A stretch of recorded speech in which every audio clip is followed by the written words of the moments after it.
Então eu vou falar hoje sobre inteligência artificial e o pensamento de máquinas, o hard problem da consciência na proposta de Alan Turing. Meu trabalho foi desenvolvido junto ao projeto Guarda-Chuva do professor Dr. Evandro Oliveira de Brito.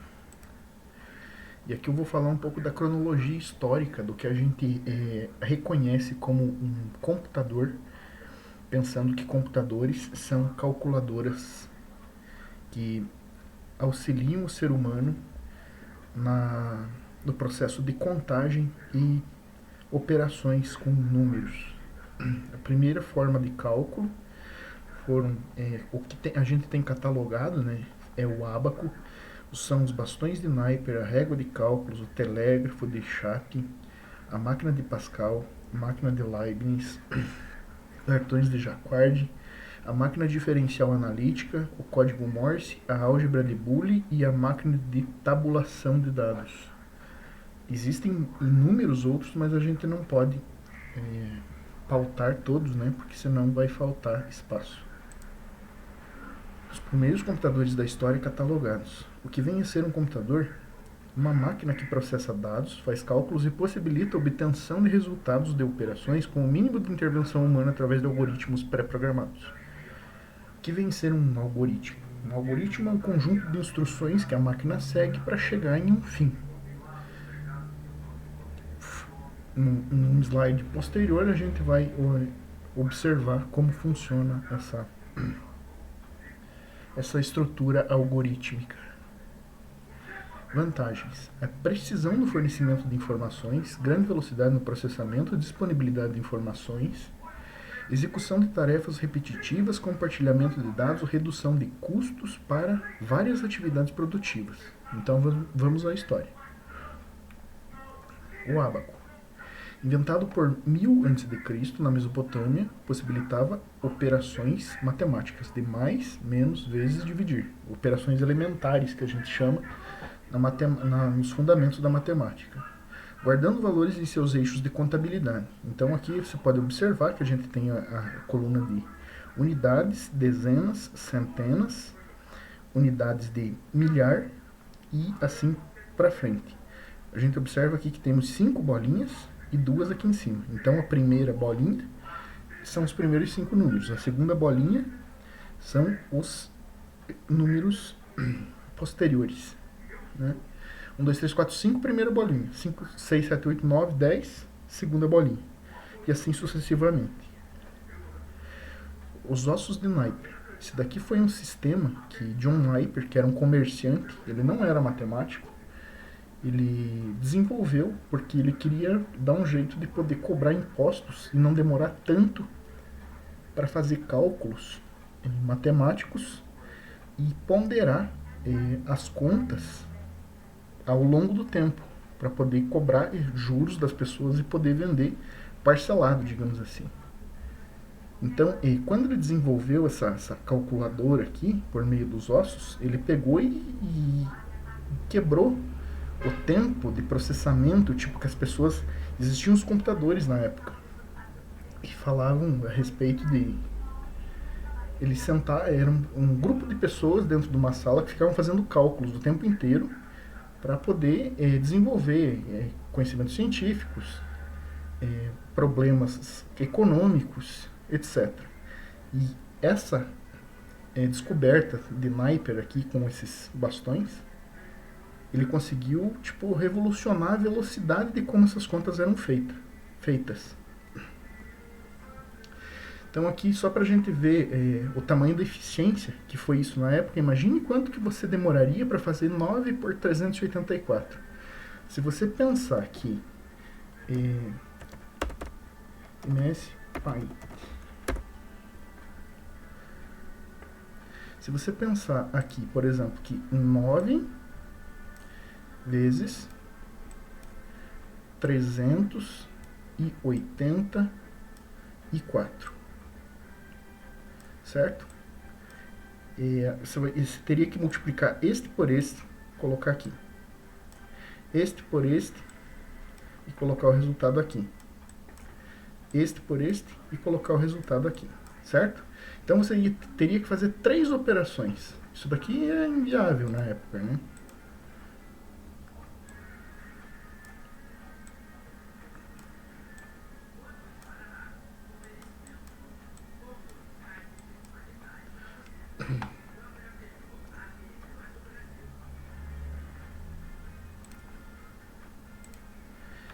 Então, o que ele descobriu? Ele descobriu que se ele pegasse, eu quero multiplicar 9 por 384, ele ia pegar o primeiro bastão do 9.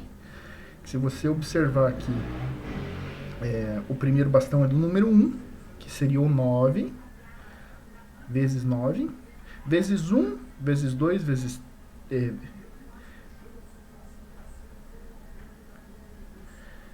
vezes 1, vezes 2, vezes 3, vezes 4, vezes 5, vezes 6, vezes 7, vezes 8, vezes 9. Isso daqui, o 1, certo?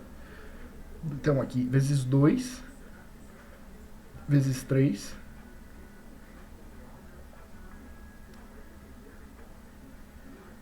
vezes 4, vezes 5, vezes 6, vezes 7, vezes 8, vezes 9. E assim sucessivamente. Então, o que ele descobriu com isso? Ele descobriu que, tipo, fazendo os bastões dessa forma, ele conseguiria cruzar as informações e não fazer todas aquelas operações. O que isso proporcionou? Imagina o tamanho da velocidade do cálculo. Isso daqui é um cálculo simples só para a gente poder entender. Se você observar aqui, a gente tem na unidade das unidades, o 6 está aqui, né? 3 mais 2 são 5, está aqui, certo? 7 mais 7 são 14, está aqui. Sobe 1. Sobe 1, e daí a gente tem mais 2 aqui. Então, a gente tem 3, 4, 5, 6, que esse daqui é o resultado. Vamos checar aqui. 9 vezes 384. 384. 3456, certo? Esse sistema que ele criou aqui possibilitou todas essas operações que eu estou desenvolvendo aqui para fazer essa demonstração para vocês. Então aqui a gente tem o primeiro instrumento moderno de calcular, uma somadora, a máquina de Pascal, construído por Blaise Pascal, físico, matemático e filósofo francês. Pascal construiu a máquina com 19 anos. Ele era bastante jovem e o dispositivo era inteiramente mecânico e usava várias engrenagens acionadas por uma alavanca. Então, o Leibniz foi um dos pais do cálculo diferencial integral, matemático alemão que aperfeiçoou a máquina pascalina, através de somas sucessivas e realizações pelas engrenagens que a tornava agora capaz de multiplicar, dividir tudo mecanicamente através de uma corda ou manivela, equivalente às calculadoras de bolso que efetuam as 4 operações que a gente tem hoje em dia. Então aqui vocês podem observar que ela tem várias engrenagens, e a partir daqui é parecido como a gente observa aqui nos ossos de Napier, ela ia fazer esses tipos de operações, cada uma com sua configuração, digamos assim, com sua distância efetiva de cada engrenagem. Aqui a gente observa o técnico francês, o Joseph-Marie Jacquard. Ele foi um técnico de tecelagem francês que criou o tear automático, cujos padrões eram controlados por cartões perfurados. Então isso daqui possibilitou você programar as máquinas, que à medida do tempo que elas iam recebendo informações dos cartões perfurados, elas iam imprimindo isso nos teares e fazendo, tipo, como que eu digo, formas, desenhos, conforme elas eram programadas a partir das fichas perfuradas. Aqui também tem aqueles pianos que eles tocam através daquela folhinha, né, que fica girando, através desses furos também. E aqui é o Charles Babbage, que inventa a máquina diferencial, utilizando os cartões de Jacquard e funções trigonométricas e logaritmos que eram calculadas na máquina. Então, volto a pautar que isso daqui foi a partir dos ossos de Napier, né? Que ele conseguiu fazer todo esse conjunto mecânico aqui através de engrenagens e manivelas que puderam possibilitar a ampliação da aplicação da matemática através de máquinas. Ideal para construir tabelas de números para navegação naval. Digamos assim, coordenadas XY, você ia jogar uma batalha naval, por exemplo. Construída para executar um único algoritmo. Então, assim, ela era exclusiva. Ela só conseguia fazer um tipo de cálculo por vez. Método das diferenças finitas usando polinômios. Então, aqui, tipo, ela conseguia fazer cálculos exponenciais, digamos assim. X quadrado mais 2x igual a constante, mais constante, né? No caso, você teria uma fórmula do segundo grau. Isso ela era capaz de fazer. Um método para disponibilizar informações de saída. Resultados perfurados em um prato de cobre. Então, tipo, ela mesma ia batendo num prato de cobre e catalogando o seu código de execução, digamos assim, com o resultado que era esperado. Babbage inventou a precursora da máquina dos computadores digitais de hoje, a máquina analítica. Usava a base 10, mecânica, e trabalhava a vapor. O que é a base 10? Por exemplo, se eu pego um número e divido por 10. 1 dividido por 10 é 0,1. Certo? Se eu pego um número e divido por 5, ele está na base 5. Se eu pego um número e divido por 2, ele está na base 2. Programação sequencial de operações. Um procedimento que hoje chamamos de sistema operacional.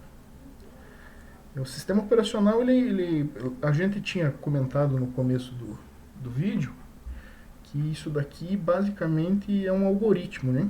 Programação sequencial. Futuramente, na ciência da computação, a gente tem métodos de programação um pouco mais avançados, como a programação orientada a objetos, a própria forma de funções, né, que você pode chamar. Digamos, você não tem mais aquela linha de processamento. Você tem, tipo, funções que você pode chamar em vez de fazer um processamento direto. Por seu trabalho na máquina analítica, Babbage é considerado um dos pioneiros dos computadores.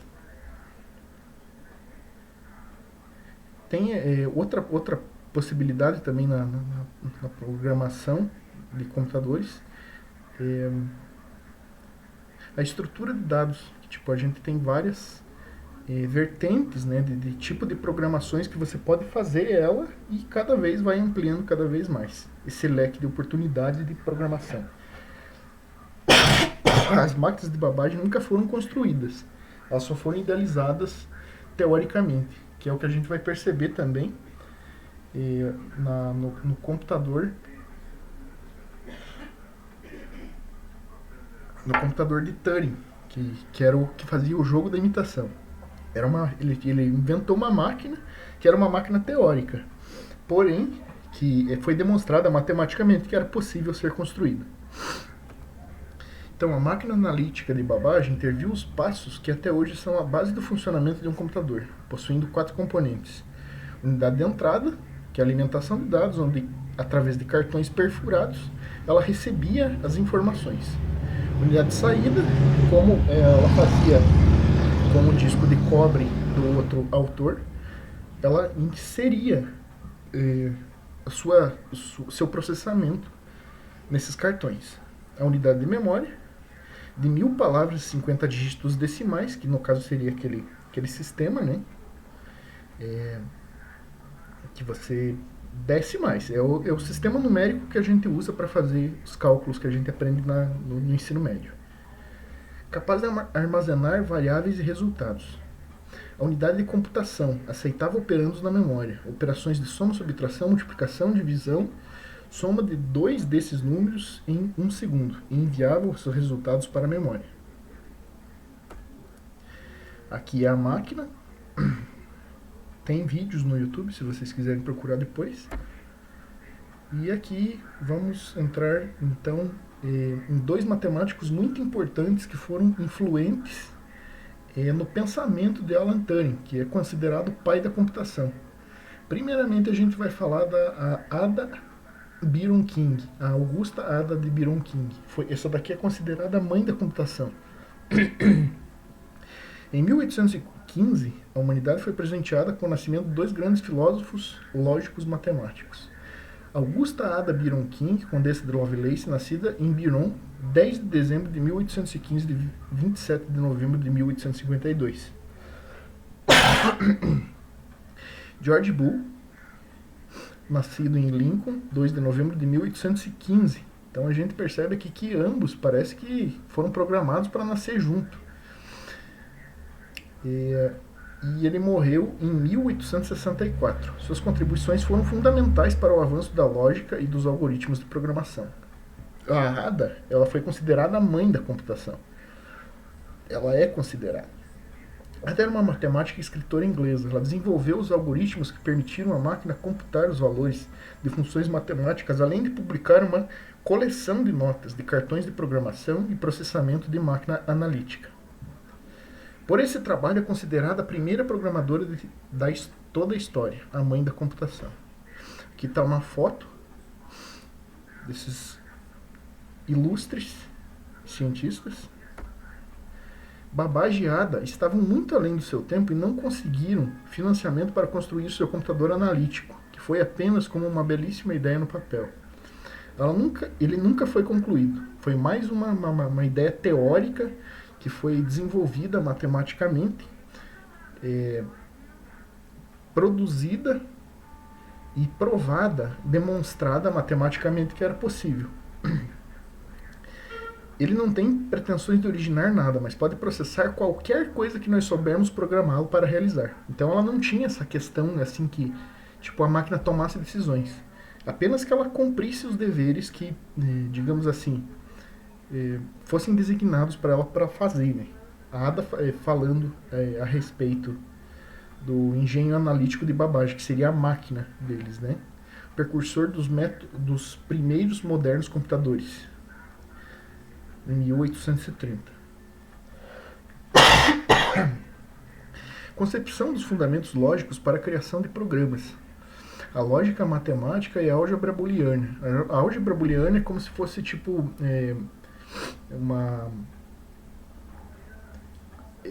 são operações com números binários, no caso todos os números divididos por 2. E cada número desse dividido por 2 você tem um resultado que é assim que as máquinas trabalham, apenas com 0 e 1. Cada espaço desse contido, se der 0, ele vai ter um valor, se der 1 vai dar outro valor. Eu não vou entrar nesses detalhes aqui porque vai ficar um pouco extenso demais e eu acho que vai ficar complicado de entender também.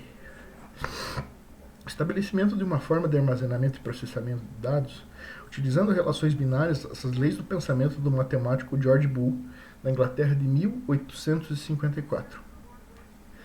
Esse daqui foi... ele pegou e escreveu esse trabalho, né, em 1854 e foi reconhecido alguns anos depois, como a gente sabe que a ciência é ingrata. Então, em 1944, Howard A. Aiken, professor da Universidade de Harvard, aqui a gente já deu um pulo bem grande na história, né? Vai ficar um pouco extenso, digamos assim, mas para não se estender a gente vai continuar. Continuou o primeiro computador eletromecânico, o Mark I, implementando pelo IBM com ASCC, Automatic Sequence Control Calculator. O programa era carregado por meio de uma fita perfurada, como os autores anteriores já tinham idealizado, executando instruções durante a leitura. Ocupava 120 metros quadrados, equivalente a 240 metros de área, e continha milhares de relés e conseguia multiplicar números até 10 dígitos em 3 segundos. Então imagine assim, continha milhares de relés e conseguia multiplicar números até 10 dígitos. Imagine se ele conseguia multiplicar números até 10 dígitos, ele conseguia basicamente lidar com os ossos de Napier até 10 ossos, né? Um número até 10 ossos. Então, tipo, é uma operação em 3 segundos, se você for ver bem, isso é impossível de um ser humano fazer. Aqui a gente já consegue perceber que, tipo, os computadores já começaram a ultrapassar o ser humano na capacidade de processamento.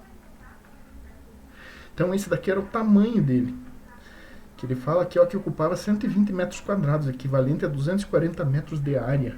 Então aqui, ó, só para vocês terem uma ideia, aqui a gente tem uma cozinha, um quarto de serviço, outro quarto com 2 camas, uma suíte master com banheiro, guarda-roupa, outro banheiro de serviço, área de serviço, uma sala de estar, uma sala enorme, pelo que eu estou vendo aqui.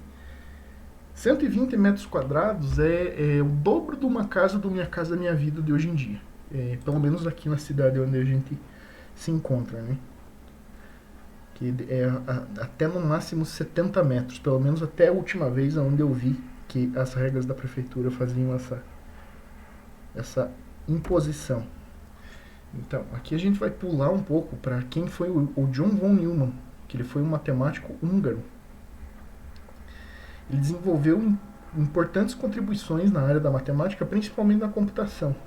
Foi também professor na Universidade de Princeton e é um dos construtores do ENIAC e do DIVAC, que foram os computadores que, foram revolucionários. Eles tinham esse tamanho ali da planta que eu postei.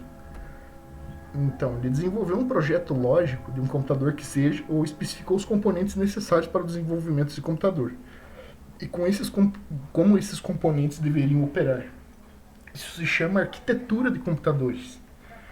Então, ele determinou os requisitos mínimos de um computador. Antes disso, pode ser implementado fisicamente. Ele arquitetou o negócio para os engenheiros, no caso, né, montarem isso e colocarem ele em funcionamento. Esse foi o matemático, o arquiteto da tecnologia. Os computadores, desde básicos até os supercomputadores, ainda sofrem influência do trabalho de von Neumann. As próprias arquiteturas, hoje em dia, dos processadores, elas são baseadas nessa arquitetura de von Neumann que a gente vai observar nas próximas folhas aqui. Então, a arquitetura de von Neumann, ele tem aqui uma memória, certo? Tem uma unidade de controle, uma unidade lógica, o acumulador de entrada e saída. O que isso quer dizer? Isso daqui é o que a máquina ela precisa ter dentro da cabeça dela para saber o que ela vai fazer com as coisas que ela tem dentro da memória. É parecido com a mente da gente. Então, e aqui é onde ela processa as coisas. A unidade lógica e aritmética. E aqui a gente tem o acumulador, que no caso seria a entrada e saída de dados. Você entra com os dados aqui, acumula na memória, pergunta para a unidade, volta aqui para a unidade lógica e aritmética, faz as operações lógicas e devolve pro usuário, né? Então aqui, se caracteriza pela possibilidade de uma máquina digital de armazenar seus programas e instruções no mesmo espaço de memória, que os dados podendo assim manipular tais programas. Isso possibilitou que uma mesma máquina fosse utilizada para realizar diferentes tarefas e programas. A máquina de Turing é equivalente, só foi possível pela arquitetura de von Neumann. Esse símbolo aqui é de C e somente C. Turing utilizou a arquitetura de von Neumann para montar a sua máquina, né, do jogo da imitação. Von Neumann propôs construir computadores que codificassem instruções que pudessem ser armazenadas na memória e sugeriu que usassem cadeias de uns, zeros, binários para codificá-los, armazenassem na memória as informações e todas as informações que fossem necessárias para a execução da tarefa desejada. Ao processarem o programa, as instruções fossem buscadas diretamente na memória. Esse é o conceito do programa armazenado. Então aqui a gente vai começar agora a parte do Alan Turing, que é considerado o pai da computação, e que a gente já veio vendo da onde que veio toda essa genialidade dele, né? Todos os autores contribuintes, digamos assim, para o seu trabalho tão excelente que acabou com a guerra e salvou milhares de vidas, milhões de vidas.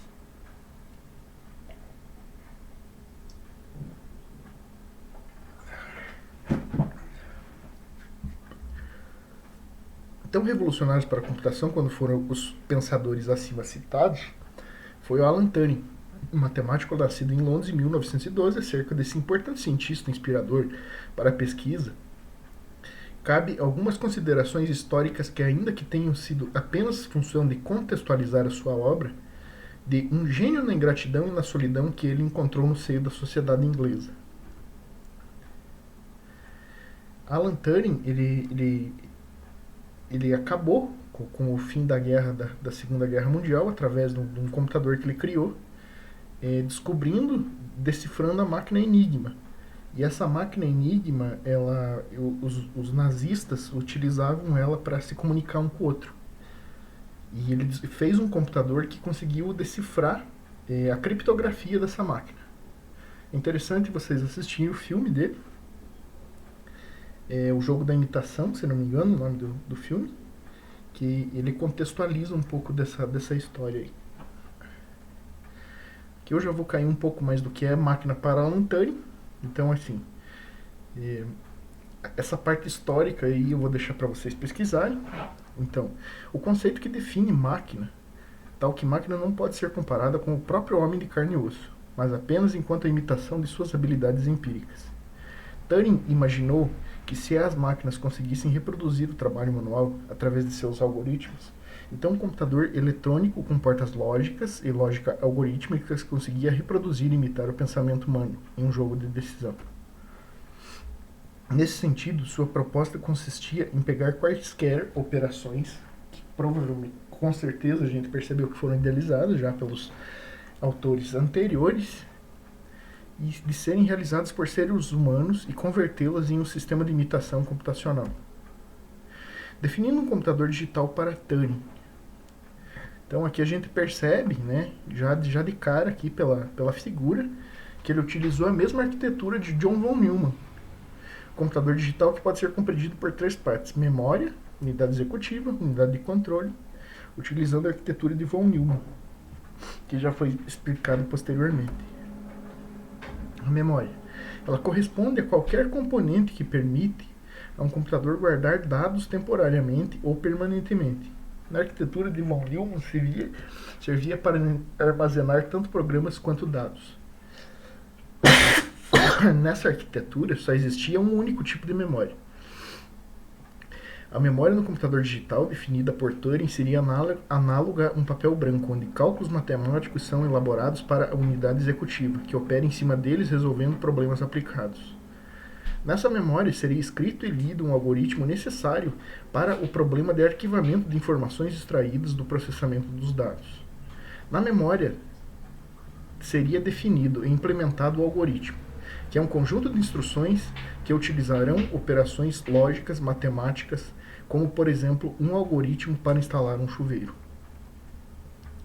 A memória do computador digital definida por Turing seria análoga a um papel branco. Aqui eu acho que tem uma redundância, né, no trabalho. Eu vou ler o que seria um algoritmo para vocês. Eu acredito que todo mundo aqui sabe trocar um chuveiro, né? Então, desligue a chave de energia do quadro. São passos lógicos, digamos assim. Eu vou ler sem interrupção agora. Desligue a chave sem energia do quadro. Coloque a escada embaixo do cano. Suba na escada até o ponto em que o chuveiro será instalado. Passe a fita veda-rosca na rosca do chuveiro. Insira o chuveiro no cano e gire no sentido horário até que rosqueie até o fim. Descasque os 3 fios que vêm no chuveiro. Instale o plug. Insira o plug na tomada da parede. Desça da escada, ligue o registro da água até que o chuveiro seja preenchido com água, desligue o registro da água, ligue a chave de energia do quadro. Fim. Pronto, teu chuveiro está trocado. Isso daqui é um algoritmo, no caso, né? É isso daqui que a máquina basicamente faz com os nossos problemas matemáticos. Unidade de controle. É o cérebro do computador, pois é ela que gerencia todo o funcionamento da máquina. É ela que determina qual posição de memória deve ser lida. É ela que determina qual operação a ULA deve executar. É ela que determina quando ler um dado da unidade de entrada e quando gravar um dado na unidade de saída. A unidade executiva, por sua vez, trabalha aplicando algoritmos carregados na memória. A partir desses algoritmos, ela opera executando operações lógicas matemáticas, como mais, menos, vezes, dividir, em conjunto com unidades de controle para aplicar regras lógicas, que foram ordenadas primeiramente pelo algoritmo. Assim, ela combina suas operações matemáticas com operações lógicas, como e ou se, enquanto, etc., produzindo a informação desejada pelo programador. Para Turing, a memória deveria ser infinita, uma vez que se trata de uma descrição teórica da máquina e, portanto, a condição de possibilidade de uma máquina pensante. Mas os computadores digitais da época não possuíam essa tecnologia e até hoje não temos tal apetrecho. A infinitude da memória infinita, né? A unidade de controle resolve os problemas de estado da própria máquina, esses essenciais para o simples funcionamento dos componentes físicos da máquina, e também de fazer leituras e gravações em telas para que o usuário e programadores conseguissem observar que ela havia gerado com o processamento de seus programas. Ela também é responsável pela abstração das diversas máquinas virtualizadas dentro do sistema computacional, ou seja, ela é responsável pela exata expressão de software, que no caso seriam os programas, né? O algoritmo. Como é construída uma máquina de Turing?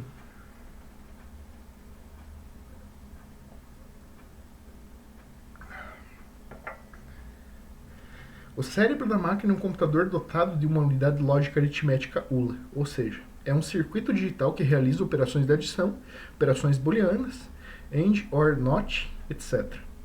Não vou entrar em termos técnicos aqui porque não é o objetivo. É importante ressaltar que o matemático John von Neumann, que propôs o conceito de ULA em 1945, quando escreveu o relatório sobre os fundamentos para um novo computador chamado EDVAC, ele foi fundamental para que o Turing escrevesse o seu código. Então aqui a gente tem um pouco da matemática e, digamos assim, arquitetura envolvidas, né? Aqui a gente tem a porta NOT, que é a porta não, não AND, que no caso seria a não negada, que seria um sim, NOR, não ou, né? E, ou. Então, com essas portas aqui, você consegue construir milhares de circuitos aqui que você consegue imitar qualquer coisa na natureza, digamos assim. Até mesmo aplicações da própria física quântica. Eu acho que é isso. E muito obrigado pela oportunidade. Tchau, tchau.